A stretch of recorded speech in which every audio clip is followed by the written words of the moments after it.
Spiritual enlightenment में आपका स्वागत है। आइए मृत्यु के बाद जीवन आफ्टर लाइफ एक आध्यात्मिक और रहस्यमय यात्रा पे कुछ प्रकाश डालते हैं। क्या मृत्यु ही अंत है? क्या जीवन सिर्फ शरीर तक सीमित है? यह सवाल मानव जाति को सदियों से उलझाता आया है। विभिन्न धर्मों, दर्शनों और आत्मिक अनुभवों में एक ही बात दोहराई जाती है, मृत्यु अंत नहीं, एक द्वार है।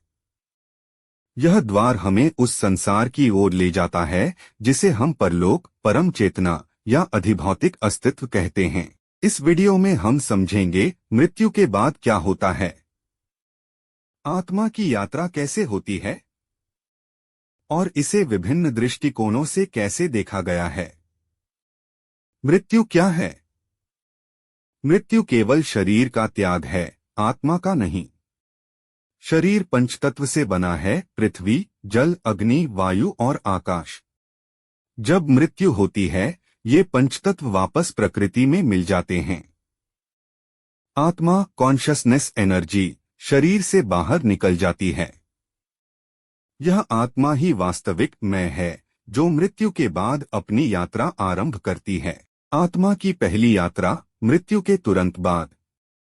प्राचीन ग्रंथों के अनुसार जैसे ही प्राणी मृत्यु को प्राप्त करता है उसकी आत्मा शरीर से बाहर निकलती है और कुछ समय तक वहीं रहती है। उसे अपने ही शरीर, परिजनों और वातावरण को देखने की क्षमता होती है, परंतु अब वह बोल नहीं सकती, हस्तक्षेप नहीं कर सकती। इस अवस्था को प्रेत अवस्था कहते हैं, जहां आत्मा अधर में होती है और मार्ग की तलाश में होती है। कर्म का लेखा-जोखा शुरू होता है। जैसे ही आत्मा शरीर से मुक्त होती है उसके पूरे जीवन का चलचित्र उसके सामने चलता है। हर कर्म, हर विचार और उसकी नियत आत्मा स्वयं महसूस करती है। यह अनुभव आत्मा के लिए स्वर्ग या नर्क जैसा होता है, क्योंकि वही तय करता है कि आगे क्या होगा। यह कर्मफल की पहली झलक होती है। यमलोक की यात्रा, धार्मिक दृष्टिकोण। हिंदू धर्म में माना जाता है कि मृत्यु के बाद आत्मा यमराज के लोक जाती है। वहां चित्रगुप्त आत्मा के कर्मों का लेखा-जोखा पढ़ते हैं। जिनके कर्म अच्छे होते हैं वे स्वर्ग यानी दिव्य सुखों में जाते हैं। जिनके कर्म पापमय होते हैं वे नरक यानी दुखद अनुभवों से गुजरते हैं। यमलोक कोई स्थायी ठिकाना नहीं है, यह आत्मा की अगली यात्रा तय करने का एक चरण है। आत्मा का चक्र, पुनर्जन्म। हिंदू, बौद्ध और जैन परंपरा में आत्मा को अमर माना गया है। वह कई बार जन्म लेती है। हर जन्म में अपने कर्मों का फल भोगती है। जब तक आत्मा मुक्ति, मोक्ष नहीं पा लेती तब तक वह जन्म मृत्यु के चक्र में बंधी रहती है। यह चक्र ही संसार, भवसागर कहलाता है। मुक्ति क्या है? जब आत्मा सभी कर्मों से मुक्त हो जाती है, मोहमाया के बंधनों से ऊपर उठ जाती है, स्वयं को परमात्मा से एकाकार कर लेती है, तब वह मुक्त हो जाती है। इसे मोक्ष, निर्वाण या परम गति कहा जाता है। अब वह आत्मा न तो पुनः जन्म लेती है न ही किसी नरक स्वर्ग की यात्रा करती है।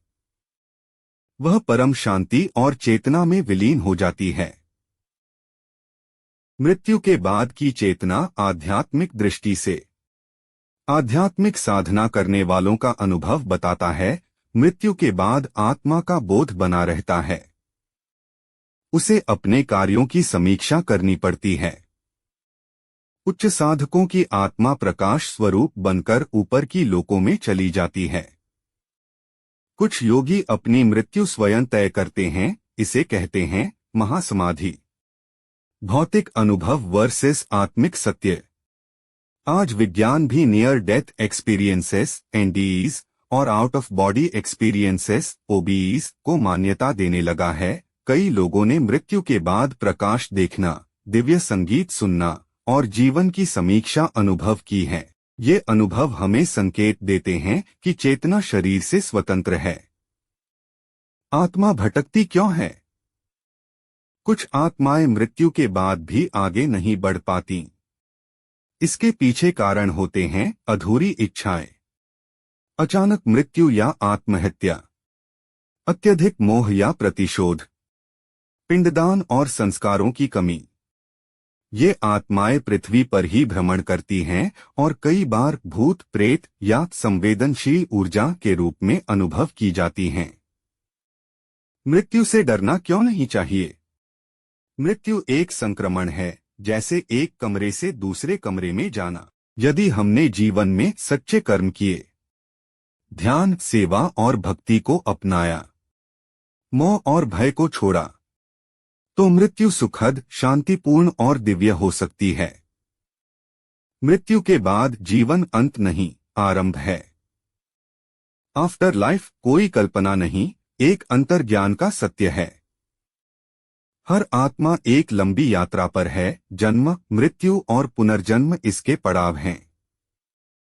जो मृत्यु को समझ गया वही जीवन को जान पाया। इसलिए मृत्यु से डरे नहीं, उसे समझें, स्वीकार करें और ध्यान के माध्यम से उसकी तैयारी करें। आगे भी इसी प्रकार की ज्ञान भरी बातों के लिए हमारे साथ बने रहिए और हमारे चैनल को सब्सक्राइब व वीडियो को लाइक करना न भूलिए। जय श्री कृष्ण।